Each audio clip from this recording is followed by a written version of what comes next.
Interesting fact. I can tell that from our preliminary talks. Well, So let's really start with you, where you were born. born in Cardiff, South Wales, 1909. Yeah. My father was a cabinet maker, and we always had a workshop on the premises wherever we lived, and we kept moving from place to place. Never made a lot of money. He was a man with a lot of ideas, very progressive in his thinking, but financially never amounted to it. But he was a very interesting man as a result of that. So as children, we were brought up in the front of and living on top of a workshop cabinet. Your big family? There were 3 girls and my brother was the oldest, and my mother was a dressmaker. So to supplement the income on top of looking after us all, we used to do dressmaking.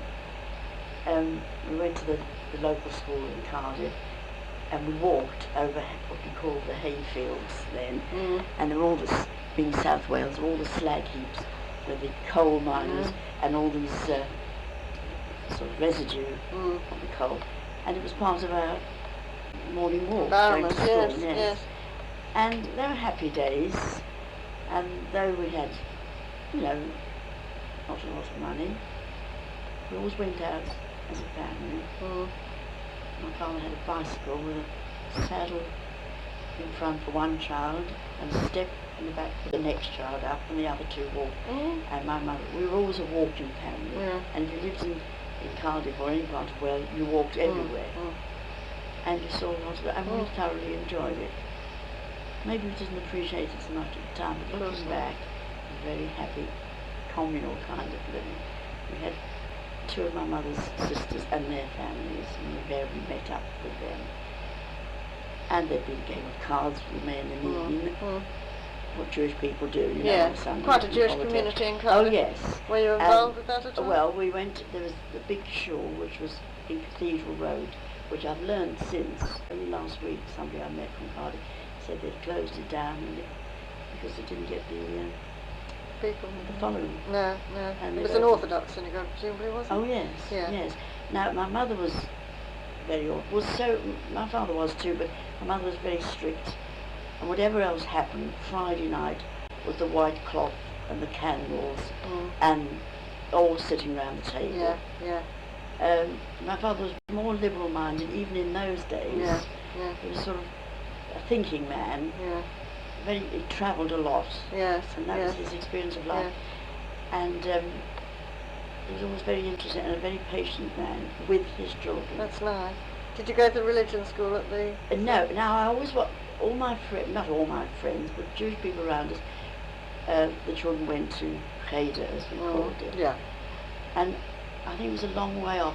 And I always wanted to go. I don't know why.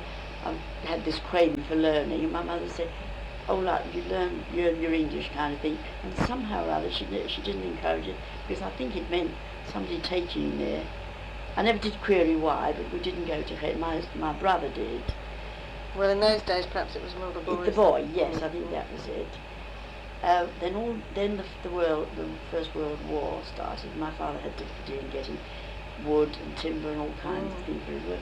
So he made frequent visits to London, air raid bombs and all, sort of 2 or 3 days, and come back having arranged for this stuff to be sent. You didn't have to join the services? Well, no, he was beyond that age, I think. His parents were in South Africa. Father died very young. His mother remained in South Africa for a long, long time. Both his sisters lived there. But his younger sister came over in the First World War, and she fell in love with a French officer in England. Married him. And where did your parents marry? My parents married in London. Where did your mother come from? Well, they lived in Shoreditch. My mother lived in Shoreditch, and the next door with her parents, and her next door neighbour, this is before we went to Cardiff, next door neighbour said, I've got a son, this is my grandmother, a son, he's in Africa at the moment. She had ideas of making shidduch And my mother always said when she first saw him, because he was of a redhead family, very still blue eyes, and his hair was bleached. She said she never saw an uglier man. She thought his face was red brown, and his hair was bleached, and these still blue eyes. He was a little man, but very sort of fiery in personality. And they started courting, and they walked from that day on. They were always walkers. And he used to walk her uphill and down dale, and obviously they had that much in common, but not a lot else, because he was rather volatile, very fiery person, and she was, what can I call her, rather Spartan in her character. If she said a thing, you listened. Yes, yes. And he wanted a lot of more affection that she could show. We've learned this in later Of course, years. you don't realise these things all at we the knew, time. there were quite a lot of rows and what can I say, disharmony amongst them, because they were ill-suited in lots of ways. Yeah. They had a sense of humour in common, and quite a lot of other things, but apparently my mother didn't show him the affection that he was praying for. And we were always travelling, we were always changing addresses. He'd always making furniture for the home, and as soon as a customer came in and liked the bedroom suite, right, sold it. My mother would say, what's happened? Don't worry, my dear, you'll have another one. And a few weeks' time she had another. He made some marvellous furniture. What made them go to Cardiff? Good question. Now, why did they go to Cardiff in the first place? I think he just had the wanderlust to be somewhere where he wasn't. He went to Africa twice since they were married, and he wanted my mother to go over. He was in the Boer War. He came back and he wanted my mother to go over and settle there because he thought that was marvellous, and she didn't. And so then he came back again. His older sister stayed there till she died, married 3 times. His mother came over and she was in the Nightingale home all the time we were in Cardiff, and she was going blind all that time. His father had long since died. So when we finally came to, I was 9 when we came to London, it was after the First World War ended, and he'd found accommodation in Hackney for us. So there we are with all our bags and baggage on a Saturday night, landing at Aldgate East from Paddington. We had a young girl with us, our neighbour, that had some relatives in Old Montague Street. And he said to us all, now you stay here in the Aldgate East station, you know where the ticket office is. I forget the girl, Gertie I think her name was, take her to Old Montague Street. It was a tram drive. He knew all his way around, took the tram down to her grandmother's and came back, and we stood there. And so when he came back, he said to me, well, Bella, I don't know why you addressed me, and what do you think of London? You know, terrific sense of humour. So I said, there's a lot of Jews here, because you see, they were all in Aldgate, and I suppose they're just coming home for shul or whatever, and that was my first impression, and they never let me forget that. Anyway, we settled in this house, again a workshop at the back, up wooden stairs, and he carried on business yet again. And this time he had machinery, the old gas engine going, and the smell of glue and all that. You know, you can hear it all. Now my sister, who was the baby, the one, you know, she always had short curly hair, and her one ambition was to have long curls to do that. So she used to go into the workshop and get these long shavings, you know, and she'd attach them to her hair and throw this back, and you'd sit around. He always had plenty of time for us children. And he'd say, well, my girl, what do you want? You know, and then he'd listen to your story. And I think I was a bit obstinate. My mother used to say, wait till Daddy comes home. You know, so she'd tell him. And he'd say, what's this I hear? I tell everybody what wonderful children about the old psychology. What wonderful children I've got, and now I hear you've done so and so. But never did any more than that, but you felt that big, you know. Where Anyway, did you go to school? Well, we went to school in, we lived in this was in Hackney, but that didn't last long. It was a Dunfer place. And then he found a bigger place in Green Street, Bethnal Green. Now we really had a factory, we're really in business now. And I can hear him saying to his workmen, cramp your legs together and stick to your joints. You know, this is part of the cabinet making jargon. We were brought up with all this. Anyway, we went to school in Green Street, It was called Bonner Street. It was mentioned a few weeks ago on television. And then I didn't win, but I passed to go to Central School, which wasn't a grammar school, Central School called Morpeth Street.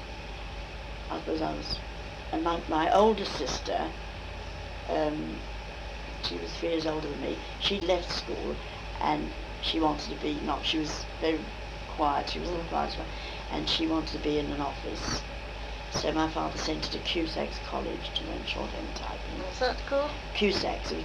There was Cusacks and Pittons, but this was, I don't know why it was Cusacks, but she went there for a year, learned shorthand typing, and she got a job in a solicitor's office. So now it comes to my brother. Meanwhile, could have been an accountant. He went to technical school in Cardiff, but they were roused because my father said no, he's got to be in the business. And that's not a bone of contention my mother and father had. She said no, he's got a brain that's in, reasons are full. So he won in the end, and my brother learned cabinet making. Anyway, then my sister went to Cusack. Now it's my turn, so what do I want to be? Now I'd heard so many arguments about how much it cost him to send Etty to Cusack's. I thought, so I can't even spend money on me. This is my way of thinking. So what? And I knew I could use the needle. Well, I'll be a milliner. I sort of compromised. But again, he had to pay, because then you paid for the apprenticeship, or you didn't get much wages, but you learned. So I learned millinery, and I went to in Seven Sisters Road, a place called Bloom's. It was a hat shop and a workshop like that. And I learned millinery. And then, some time, 3 or 4 years went on. And we're now living, I think we're living in Stamford Hill, Amherst Road. In a flat now, the workshop's not there. He had his workshop somewhere up in Edmonton. I suppose we moved about 12 times in that time. My mother always says she had a caravan. Absolutely. And but you stayed in the same sort of area, did you? Well, yes, we went to changing Hill. schools. Well, now this brings me up to the age of, I suppose, I'm now apprentice. I've left school, you see. Yes. So I suppose 15, 16. We're living in Stamford Hill. So now I'm in the social world. So my brother and my cousins, who also live in Stamford Hill, they belong to a club in Stamford Hill. And as a special concession, they would let my older sister and me come along, because brothers don't like. And we used to go, and we had quite a nice social life. We used to do a lot of rambling. Again, the walking came into it. We did a lot of rambling. We had parties, and we used to go to the West End to dancing, and think nothing of walking home to Stoke Newington via the corner house there. They used to be open all night. So again, there was a nice social. Did your mother still keep an Orthodox home? Yeah, she kept a kosher home. But they didn't go to a synagogue? Well, wherever we went, they belonged to a synagogue. Oh, they did, yeah. Come Yom Kippur and all that, she was in from morning to Yes, night. And my yes. father Yeah. respected that. Yes. And it was an Orthodox sort of background upbringing. you had. Oh yes. But they were quite liberal-minded people. They'd read, they knew all the news, the English news. My father was a rank socialist, and the arguments over, because he was a Lloyd George fan, and over the table, whenever we were sitting, and the argument of politics came up. And for some reason, my mother was rather conservative, although she came from very poor stock. But she had a leaning towards the right, as you call it now. And he used to thump that table. The cups used to jump up and down, and his eyes used to blaze. It's you've got to be all for one, that kind of thing. Very common. Now my granddaughter has a very strong link there. She didn't know her great grandfather, but you can see it. but it's come out in her. I mean, she's just come from India. She's been to a leper colony. She does all that kind of thing. There's a lot of my father in her. But it is interesting to see how these strains come through. He was a very interesting man. Well, they lived this stormy existence, albeit as they got older, they're quite close together, because my mother couldn't walk as much as she would have liked. He'd still like to go out and so forth. And then they moved to Stoke Newington. I can't think of the dates, what years it was. Now, I got married in what do we know, 39 I think it was, I got married and lived. Where did you get married? I got married to Shacklewell Lane Shore in Could Stoke you repeat that Newton. again, the name was? Shacklewell Lane. Sheffield, yeah, okay. I think it's still in existence. I got married to my husband, who was Albert Goldhill, of a very English, very anglicised Jewish family. He was a salesman. He was ill before we even got married. We had to postpone the wedding once. And we lived in Stamford Hill, a little flat, part of the house. Lived there. Then we moved to Cockfosters in Southgate. And then the Second World War started and the bombs started flying right, left and centre. So we sort of gave that up and we came back to Stoke Newton. Why did you move from Stamford Hill to Stoke? Now, why did we move there? Oh, there were these new flats going up and they were nice. But then the war broke out and we couldn't stay there for too long. For one thing, he'd lost his job. And what was his job? He was a traveller. He travelled for Lions, the tea people. Oh, yeah. All his family. In fact, one of his uncles, a lot of his uncles were directors for J. Lyons when they first started. Were they Salmon and Blacksteins or something? No, his uncle was Mr. Lavender, Harry Lavender, but Lady Gluckstein, or was it Lady Samuel, was like a personal friend of his, and all his uncles started with J. Lyons when they didn't have motor conveyance for travelling. They used to have the horse and tea vans going out from Mildmay Park, which was also in Stoke Newton, and so he joined that team. He was always a sick man, and we were only married for 13 years when he died. So I've been widowed ever since. Yeah. So he also didn't serve in the 39? No, what year did he die? He joined the American Red Cross. He was didn't go to America. He travelled on the continent with them because he had to do something, but they wouldn't take him in the army. And then my son was born. I think it was about 7 years after I was married. And then 3 years later, my daughter was born. Yeah. You just had the two children? I just had the two. Graham was 6 and a bit when his daddy died. It's the worst thing in the world, having to tell him. They were such friends. He was such a devoted father. I know most fathers are. He thought he was the luckiest man in the world. And his son, and then a girl. I mean, what better? Well, she was only about 15 months. Never really knew her father. And my son would never talk about it. It's always been inside. Yes, of course. And but as my daughter grew up, 4, 5, 6, you say, tell me about Daddy. And she was intrigued to know this unknown man that was her father. And how did you manage to well, them up? That's where the millinery came back again. So then I couldn't go out to work with 2 small babies, so I advertised in the local Harrow Observer. Well, where were you living at this stage? Now I'm living in Beverley Court, Kenton. Kenton Lane. With your husband, did you move Well, first of all, yes, we were evacuated to Wolverton, which is near Leicester. And then my parents evacuated to Leicester to get away from the bombs. So after a little while, we joined them, and I just had the boy then, and we lived in Leicester for 2 or 3 years. We came then. Obviously, we couldn't live with my parents for long. That wasn't very good. And during that time, my flat was bombed out in. I was living in Stamford Hill, and lost a lot of my stuff. So we had to look for something else. Then my parents came back to Harrow, where my father now started up a second-hand furniture shop, repairs and so forth, and a house at Clarendon Road, Harrow. Yeah. And we lived there for a while, but we're now looking seriously for something of our own. That very morning we went into a estate agent. A bomb had dropped in the lawn in front of Beverley Court in Kenton Lane. I know that Beverley Court. Yes. It's still there. It still looks exactly the same as it was then.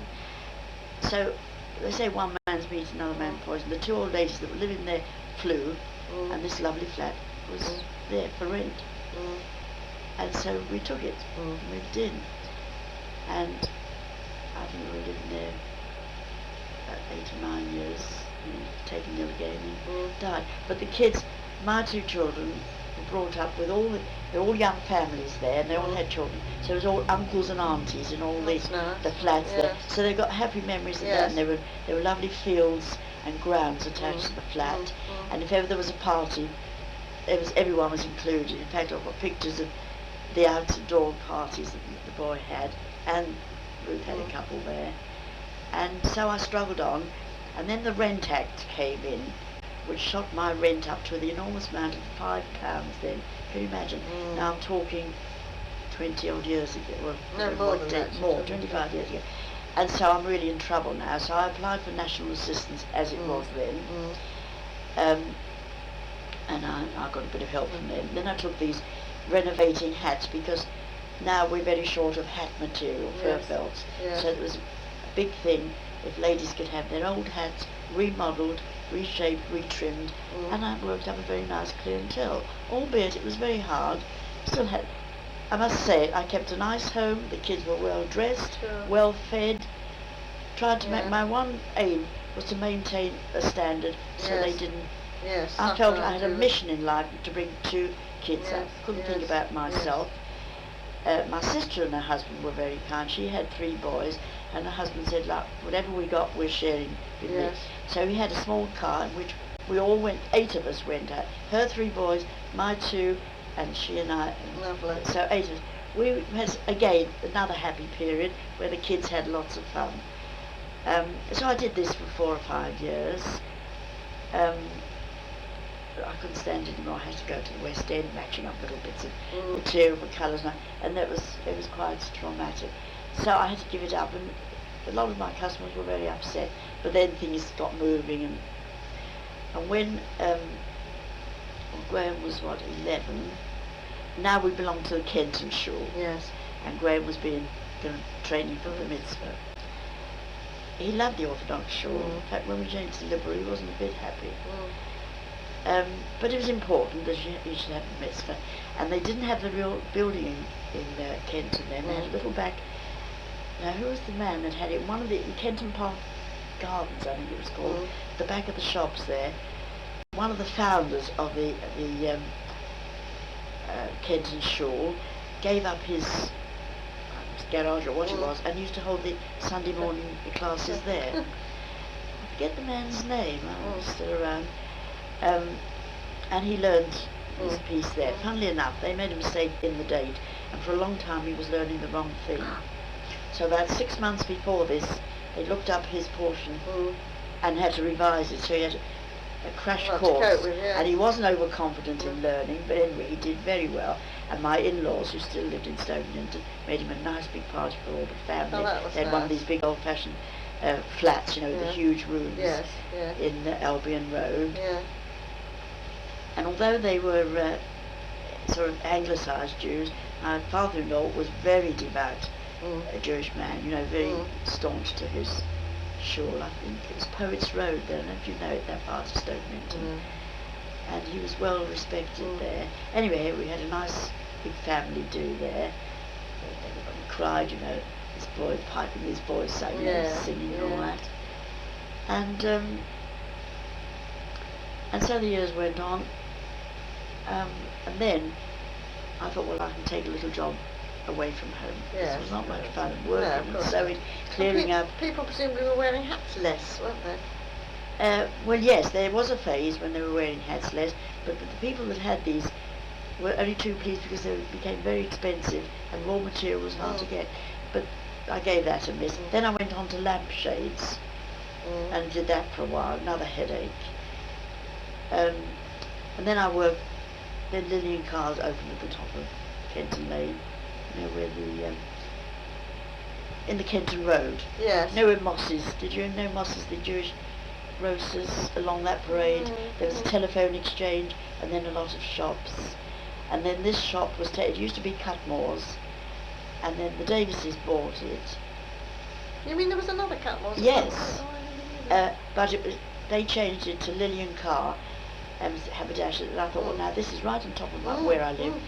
If necessary, I could have run back home in 3 minutes, that near. And I thought, well, right, I can be on top when the kids need me. So I took this part-time job. I started, I don't know, a couple of days a week.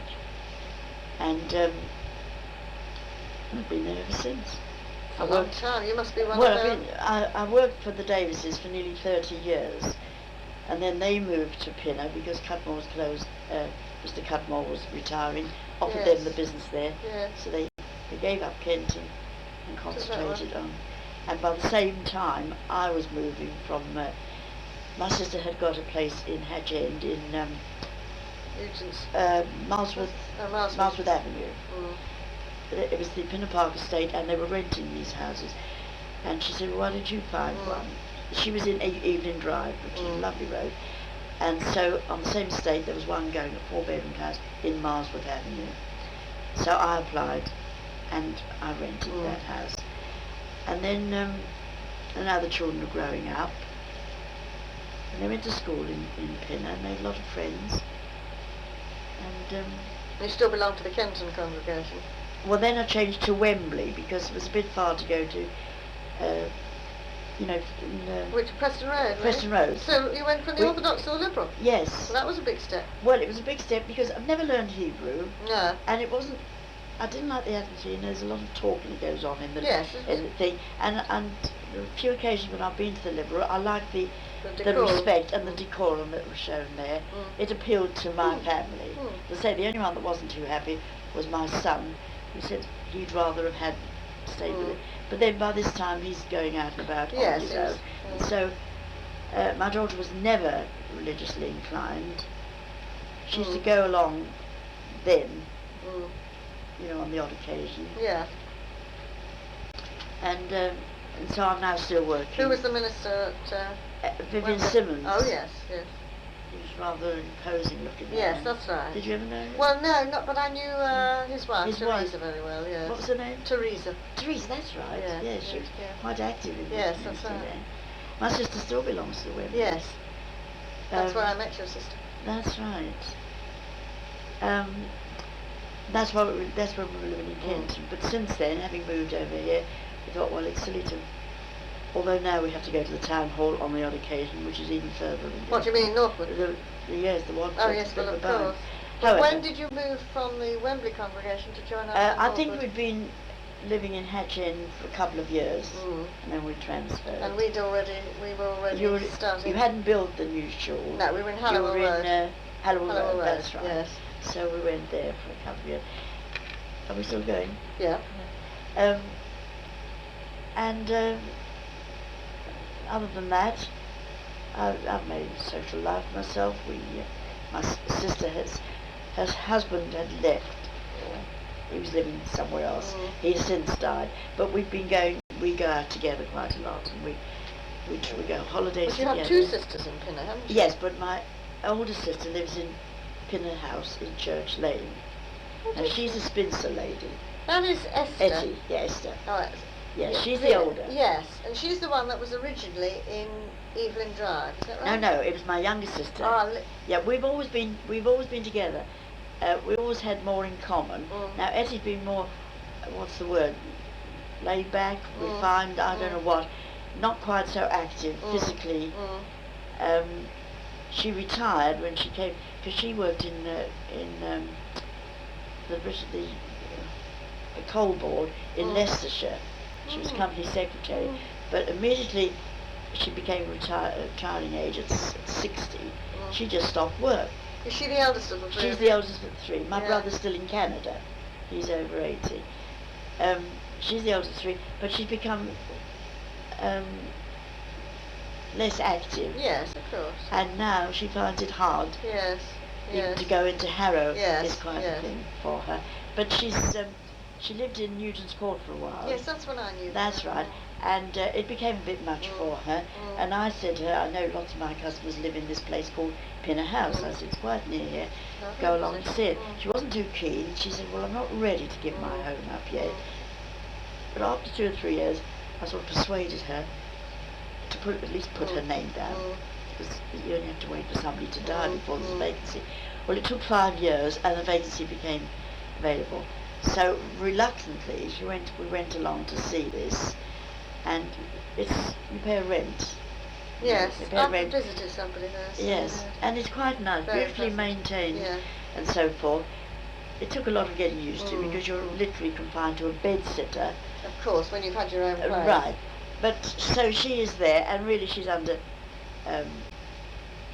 supervision. There's a housekeeper that calls round every morning. Tell me, are your children involved in synagogues at all? Is your son? No. He's not now, for all his... No. He preferred the Orthodox to the other, but never got any further than that. He married out of the religion about 11 years ago, and it wasn't a happy marriage. She was divorcee with a child. Lasted about 9 years. When he was forced to divorce, came back to live with me. Got himself sorted out, and about 5 years ago he married another non-Jewish younger lady. Yes. And they've since had a little boy. Oh, that's nice. 3. Yes, yes. And never bothered about it. It isn't anything you can force. No, of course not. On children. And your daughter also? And she has no religion. No. She has her own thinking, her own.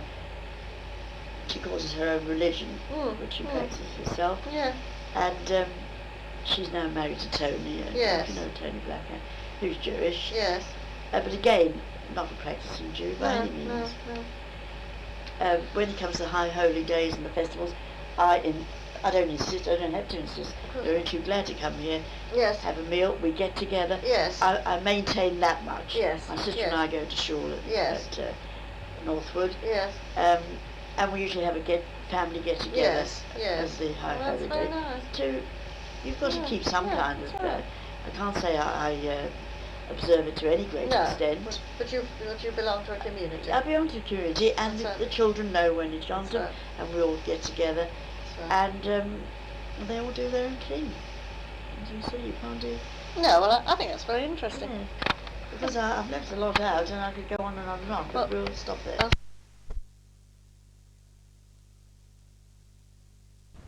Better. Then we go in there and spend some time. Nope. Oh, there we go. Right. Mrs. Goldhill, wanted to get one or two more details. Your maiden name was... Beard. Could you spell that? B-A-R-D. B-A-R-D. Beard. Beard, right. And Bella was actually what you were called when you were born? Yes. And your parents' names then were? Well, my father was Adolf. He was Abraham, really. He was known as Adolf. My mother was Pauline, known as Polly. Simple as that. Polly. Right. And Polly, what was her maiden name? Her maiden name was Benashevitz. Ben? Benashevitz. I don't know how you spell it.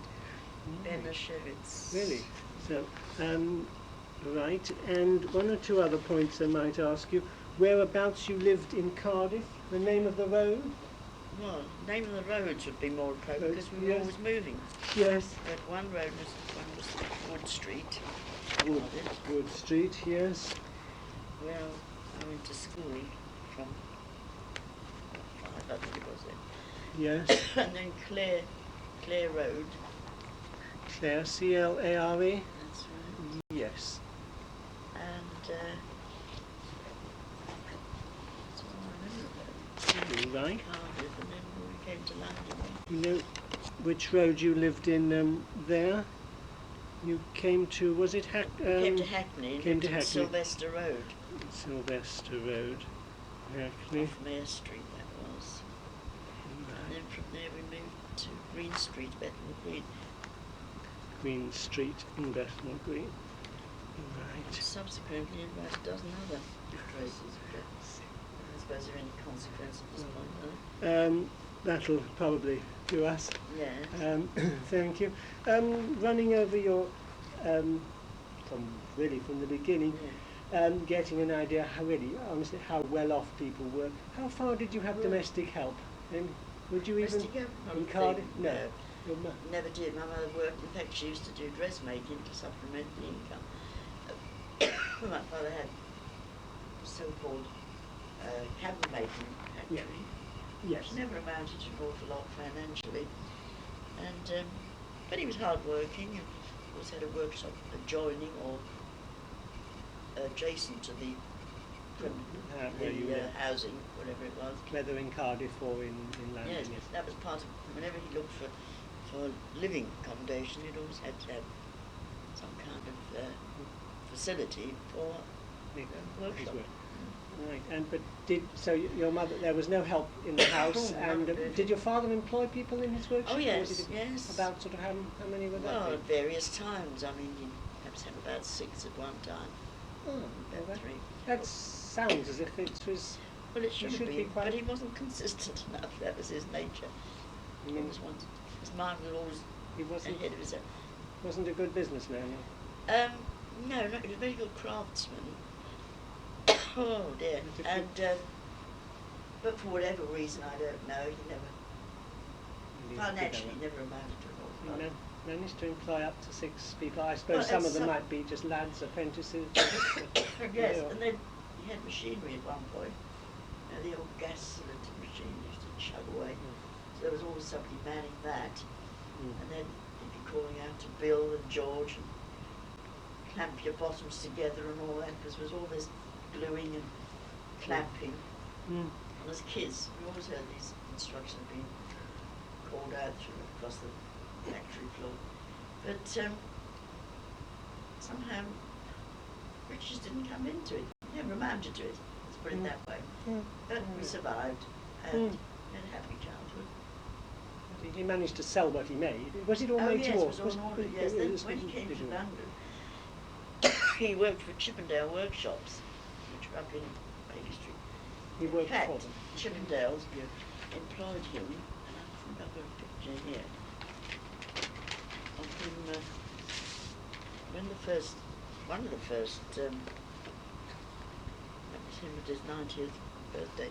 Oh, really? One of the first Ideal Home exhibitions, way back, had replicas of the stars' homes. And Clive Brook, before your time, do you know Clive Brook? Doesn't mean a thing. Actually, some of the old films still show him. His home was made in Chippendale style, and my father made the replica for the Ideal Home exhibition of his dining room. I remember as kids we all went there to see it. There are pictures of something here. So he wasn't successful enough then as a businessman to keep running his own business. He did. He went from one place to another, and but we were never rich. That didn't seem to enter into it. Yeah. But he was doing his own thing. One other area which not sure if it's you just fully previously. The schools you went to, I think, are Berners Street and Central Bonner School? Street, B-O-N-N-E-R. Bonner Street. It's in Bethnal Green. Were there many Jews or a lot of Jews in your proportion? In your schools? Greens, yes. No, it wasn't particularly Jewish. It was the East End, but it wasn't like the Jewish East End. It was the edge of it, was it also? It was Bethnal Green, which is more mixed, yeah. There were a few Jewish families, but it wasn't like Whitechapel or Mile End or any of those. And so you were in a minority. There wasn't. Well, yes, I suppose you were, but we didn't feel any. What happened with school assemblies? Or did you go? Were you excused from school assemblies? Yes, we didn't we weren't. I don't think my parents sort of segregated us from. We didn't have Jewish education separately, but we observed my parents were fairly orthodox, did all the religious observances at home, but we didn't go to special, I don't think we were exempt from prayers.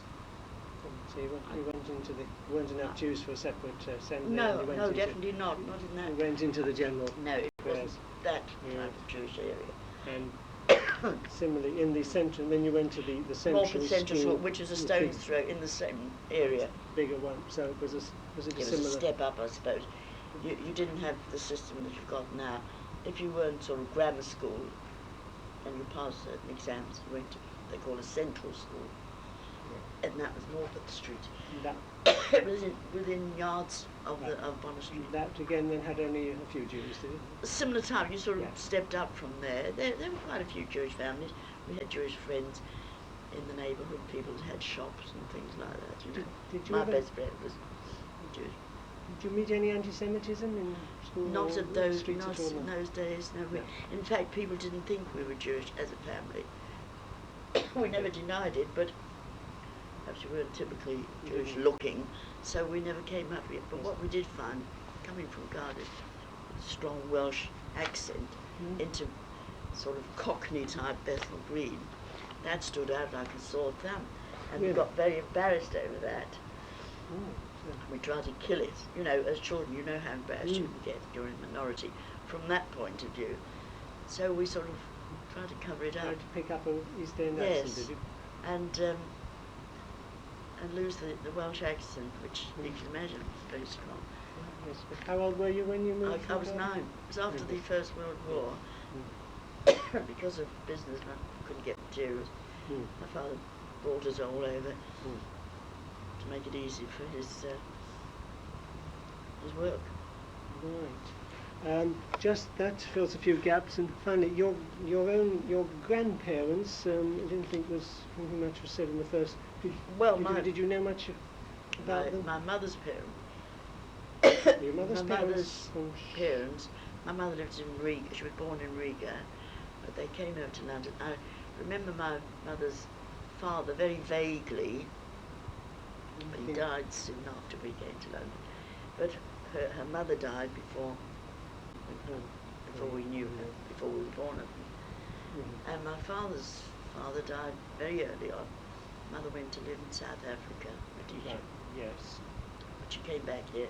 She went blind, and she was in the Nightingale home for her last years. She was there for about 15 years.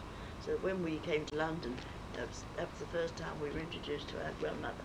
We used to visit periodically. She would have been born where? Was it in Europe or? She was born in Russia. I don't know how long ago that would have been. But do you speak Russian or Yiddish or anything? No, very, very much English. And then she spent most of her life over in Rhodesia with her 2 daughters. My father being the only son, he was always travelling back and forth to South Africa a couple of times.